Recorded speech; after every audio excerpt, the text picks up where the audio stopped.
In this video, I'll show you how to watch MLB on Peacock. Step 1. Subscribe to Peacock Premium. Sign up for a Peacock Premium plan because live MLB games like Sunday Leadoff are exclusive to paid subscribers. Step 2. Log into your Peacock account. Open the Peacock app or go to peacocktv.com and sign in with your email and password. Step 3. Locate MLB games. Find MLB games from the sports section. MLB Hub or featured on the main page during live events. Step 4. Start streaming live games. Select the MLB game and click Watch Live for real-time streaming. Pre-game coverage often begins 30 minutes before pitch. Step 5. Support the devices.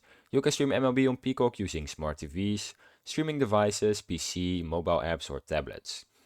Check device compatibility at peacocktv.com. Now I have some tips for watching MLB on Peacock. No blackout restrictions for Peacock exclusive games. Out-of-market fans can access live games nationally. Xfinity and Cox customers may be eligible for Peacock Premium at no extra cost. And archives are available 90 minutes after the game ends. And that's how you watch MLB on Peacock. If you found this video helpful, please subscribe. If you have any questions, you can leave them in the comments.